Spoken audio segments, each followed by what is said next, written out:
Here he is, Dr. Eli, live on WBKI Louisville Live this morning.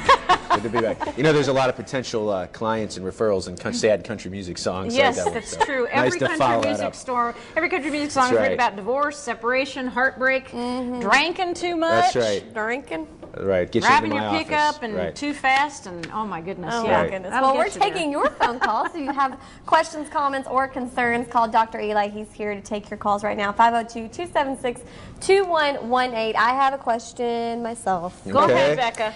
All right. So the new movie, No Strings Attached, came out over the weekend. Right. Natalie Portman and Ashton Kutcher. Right. And they were best friends growing up. They kind of had a little rendezvous. Right. And they thought, Right. making sandwiches. Right. And they thought, what a great idea. Let's do this with no strings attached. Right. And see where it goes. And, Right. you know, it'll be an effortless relationship. Right. Didn't work that way, did it? What do you think? No. Right. Well, I'm Well, not going to give it away. Well, I think, first of all, there's no doubt, ladies, that a long-term friendship, that's what you're looking for in a long-term partner. So after all the romance fade and the looks and everything goes, that we know, and all the research says the friendship component in long-term pair bonds, whether you're married or not, is the most important thing. But how you start a relationship is very important. So what happens in these no strings attached, friends with benefits type of relationships, generally, is people have different expectations going in, meaning you know, you might secretly have a crush on this person and it turns physical and you hope for something more, whereas that other person really, was a one-time dalliance or was alcohol-driven or something like that. So it really changes the relationship. And don't they say expectations ruin relationships, Dr. Eli? Well, unclear expectations, Yes. Tara. Unclear. That's We right. want to be transparent and clear on all of our expectations for our partners. Right. So I think it's good in theory, but relatively does it work that way? Somebody always gets their feelings hurt. That's true. So it's really hard to start a relationship that way. And I'll have people tell me, oh, but that's how I started my relationship with my husband or with my spouse. And it's great if you did. I'm just saying, be clear on those expectations. Overall, it's not the greatest way to start. I think in the movie, Natalie Portman's character, she's not very affectionate, and she just kind of wants to do this. She's a doctor, and so she's just like, oh, this is great for right now. So. Right. Interesting. Good advice. Well, now we are going to move right on to the Oedipus and Electra complexes. Here's a mailbag note from Shannon. I'm engaged to a man who loves his mom dearly, Dr. Eli. Not necessarily a bad thing, but initially, I was really impressed because he's so thoughtful toward her, and I've read that you can learn a lot about how a man will treat you by watching how he treats his mother. Yeah. However, as time passes, I'm beginning to think that I'm second in his heart and always will be. The problem is I feel we go over there way too often, and he asks her opinion way too much. It's starting to feel out of balance to me. I've tried to talk with him about it, but he just says that there's room for all of us in his life. What do you have to say to Shannon, Dr. Eli? Shannon, that's a common one too, and That's true. And always a question couples should talk about before they get married is this kind of obligation to the family you start, which technical term we call your family of procreation, and the family you came from, which is your family of origin. So it's great to have a close relationship with your family, but if it's too close and you're not on the same page with your partners, again, feelings are going to get hurt. So in this situation, it sounds like Shannon's mother-in-law is a real threat to her time spent with her fiance. Yeah. So you want to make sure that is negotiated. And while you can always love the family which you came from, the family that you create will trump that family of origin. So I think in this situation, Shannon, you need to really, in addition to having that talk with your husband and or fiance in a non-threatening way, you got to talk to your mother-in-law and build that relationship, because probably mother-in-law is very protective of her son. She just wants the best for him, but she might not even know what she's doing is infringing on that. Sure. Right, and I think they are engaged, so it's they're not officially married, and I'm no expert, but I think maybe after they're married, it might kind of soak in a little bit to the mother-in-law that she's the wife. Sure. And it's like we've been talking about in these past weeks. What you like about your partner, this quality. So maybe Shannon liked that initially that her fiance was so close to her mother. It's these things that are really attract us early on come to bite us later in the relationship if we don't put a boundary on it. So I do know too that. close, too enmeshed. And it's a common thing in many families. How much time are we going to spend with our families once we get married? And if you're from a family, my wife is from a close-knit Italian family in western suburb of Chicago. They all live 2 miles away from each other, so they're having Sunday night dinner, and that's great, but sometimes if you're not used to that, it can be too much too soon. So that question of how much access, not just our mother-in-laws, but in whoever, how much access do we give our family, our in-laws, to our own relationship once we get married? It's an important thing we talk to couples about in any kind of premarital work. Yeah. And this some of the topics that one could expect in the couple communication checkup. Yes, our last week for this on WBKI. Good. Yes, it is. Couple communication checkup. We have one slot left for WBKI listeners. And wow. Yes, the last couple of weeks we've gotten a lot of calls after I've been on. So the couple communication checkup, guys, is going to be a mixture, 3 sessions, free for a qualifying couple, and it will blend the greatest of kind of psychoeducation, what we know from research, and also kind of the typical skills we learn in couples therapy. So it's a great way for you and your partner, whether you're married, whether you're engaged, whether cohabitating, to get some news you can use, some whether skills you're sitting for next your to each relationship. other on a desk That's talking. right. How do we do as a couple communicating? Just what do you think, Dr. We mentally look at this. We Yeah, didn't even we- call each Right. other. I know. We dress the same. You guys are a good fit, a good match. That's And I'll right. tell you what, Dr. Eli, we get so many varied questions in the mailbag, and I'm interested in this one particularly. Sure.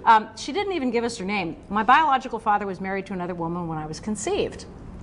My mother knew that and gave him an ultimatum. Always a bad thing, right? Divorce your wife or you will never see the child I'm carrying. He tried to see me anyway, but my mother put a stop to that when I was a year old. Recently, I learned where he lives, and I want to contact him. Natural. If I were him, I'd wonder how my child was and want to know if she was brought up with love. I'm 24, a strong woman emotionally, and an optimist. My feelings of needing to contact my father get stronger every year. Name withheld. Yes. Interesting. None of that Wow. surprises That you, does it? No, that was a tough one, and I think a very normal thing. If you find out, if you were either cut off from your biological parents Yes. because you were adopted or you were in the child welfare system, or in a situation like this where one parent said, no, I'm not giving you access to my child, it is a natural and developmentally normal desire to want to connect with that other biological parent. So that you're feeling that is a completely normal thing. Now, what you do about it, she's 24, so it's usually, you'd have that feeling earlier. So I think she should be doing it for herself, meaning if she's doing it with this idea that she's going to strike this great relationship or fulfill this need, that might not happen. It should be done more on her terms to kind of fill this curiosity to figure out who this person is. But she should do it without, again, the word we've been using, expectations of this person can fulfill that, because she doesn't really know much about this person. I wonder if she saw The Kids Are All Right when it came out this summer. That was a failed story of trying to reconnect with your biological father, right? Right. It's interesting. Right. Yeah. And Hopefully hers will turn out better. And there's than other that. issues too. It's that she has to deal with this unresolved issues with her mom for kind of blocking access for all those years. But 24 years old, she's a grown woman. She's ready to do it. Good luck to you on that journey. Yeah. Still taking your phone calls, 502-276-2118. Question I have, kind of along the same lines we're talking about, if someone's adopted and they've never met their biological parents, how do you feel about if they're curious about maybe meeting them? How do you feel about that? Is it something that may open up Pandora's box a little bit? Yeah, I think I could. I think it depends on the age, as we were saying earlier, how old you are. And again, it's developmentally normal. If you know that you have a biological link to somebody out there, it is only normal to kind of be curious about that and want to connect to that. Yes. And it's really what the narrative of your adoption is, what your adoptive parents have told you all along. And some people, it's, like I said, part of the story. This is your adopted. It's not a stigma. It's not something that's hidden, and it's built in when the children are old enough to want to go and follow up on that. I remember when my neighbor said to me, I've had my first communion and I've been adopted. It was all like a religious ceremony to her, but she knew at 6 years of age, her parents told her. It was built into the fabric of the family. And it worked beautifully for them. And then there are some people who don't tell their children until they're teenagers and ask the question. Right. We have a phone call. We do. Kevin in Louisville, you have a question for Dr. Eli. Go ahead.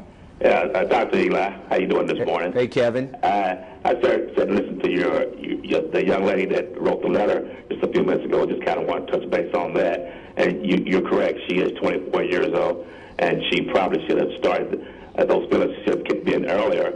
But I'll be 54 next month. But my biological father, I did not know my biological father as a kid. I met him when I was 21 for the first time. 54 now. You still have those walls. I have no relationship with him, but I think you still want to connect with them. But when and I didn't watch that movie, The Kids Are All Right. I did not see that, but I do think that you always have this feeling that your biological father, you want to meet him, you want to know who you are, what you're about, and when you don't get that, I think sometimes that's a lifetime effect, because I'll be honest with you, I'm 53 years old, and it still affects me now a little bit. So, I think when the kids don't get that, that's something that's probably a lifetime with them. So a lot, and the thing on that is But I believe there's a lot of people out here that's like that. And I tell my kids every day, you know, they have their mom and dad, and they've been, you know, every day. So I know that that's probably emotional. And you know, the kids that do have their mother and father, they're so blessed, man. I think that's why we have so much trouble with the kids. A lot of kids today, the gangs and whatnot, and kids, all this mess and whatnot. It's because you miss that. You want that, and you want to know who you are. And that's why when if you give a kid up, let a kid be adopted, and that kid always, I don't care how good the parents treat him, but at the end of the day, that kid wants to know, man, where do I come from? I mean, the people that made me, how am I? And so, Kevin, that's right. Go ahead. Thank you. Kevin, thank you so much. We appreciate you so much. We've got just about 30 seconds to wrap up with Dr. Eli, and we appreciate your feedback on that, Kevin. Thank you for calling. Thank you very much. You guys do that last couple communication workshop this week. That's right. Well, last time to get in. We're scheduling them all through January, but I have one spot left for specifically for a WBKI listener. So give me that call, 502-749-8825 when we get done here today, and we'll get you in. Thank you so much. Kent School of Dr. Social Eli Work. Karam, Kent School of Social Work, and he's the guy. If you need help, all you have to do is contact his office. Yeah. Thank you, Dr. Eli. I see curtains in our future, Becca.